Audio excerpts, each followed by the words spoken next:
আলাইকুম।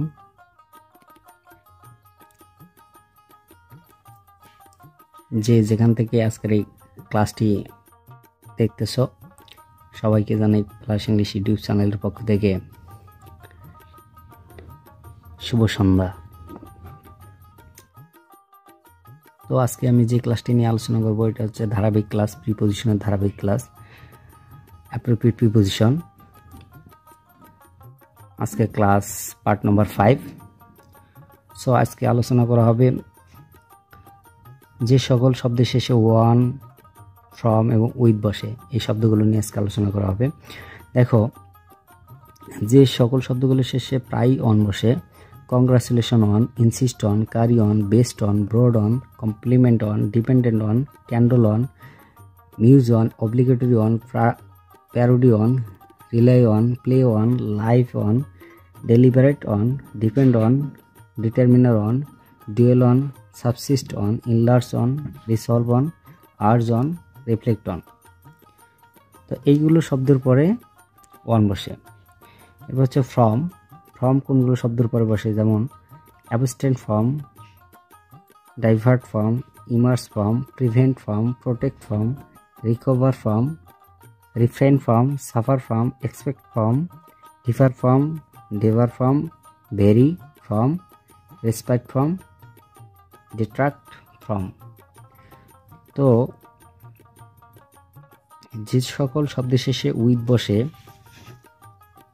যে সকল শব্দের শেষে উইথ বসে, দেখো agree with, compare with, blast with, blush with, compete with, cope with, deal with, disgusted with, displeased with, familiar with, unity with, reason with, furnish with, confuse with, beset with, argue with, annoyed with, angry with, agree with, coincide with, disagree with, contrast with, satisfy with, associate with, popular with.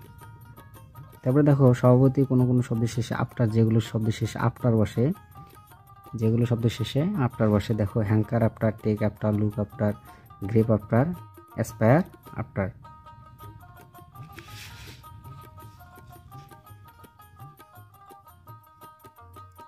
আবার দেখবা যেগুলো শব্দের শেষে against বসে, appeal against, charge against, complain against, decide against, defend against, plead against, offend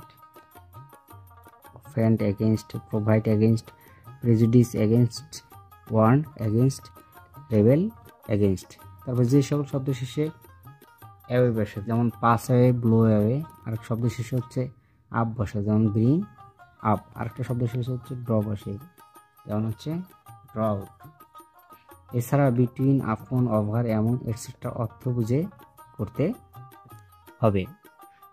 যেগুলো হচ্ছে এগুলো appropriate preposition. Appropriate preposition ছাড়াও অন্যান্য যেগুলো প্রিপোজিশন বসানো হয় সেগুলো হচ্ছে অর্থ দিয়ে করতে হয়, কিছু মিনিংয়ের সাথে মিল রেখে করতে হয়। কিন্তু এইচএসসি পরীক্ষায় সবথেকে বেশি অ্যাপ্রোপ্রিয়েট প্রিপোজিশন 10টা গ্যাপ দেওয়া থাকে, সবথেকে বেশি 7-8টা করে অ্যাপ্রোপ্রিয়েট প্রিপোজিশনগুলোই বেশিরভাগ আসে। So be careful and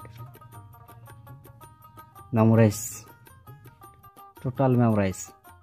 the appropriate preposition.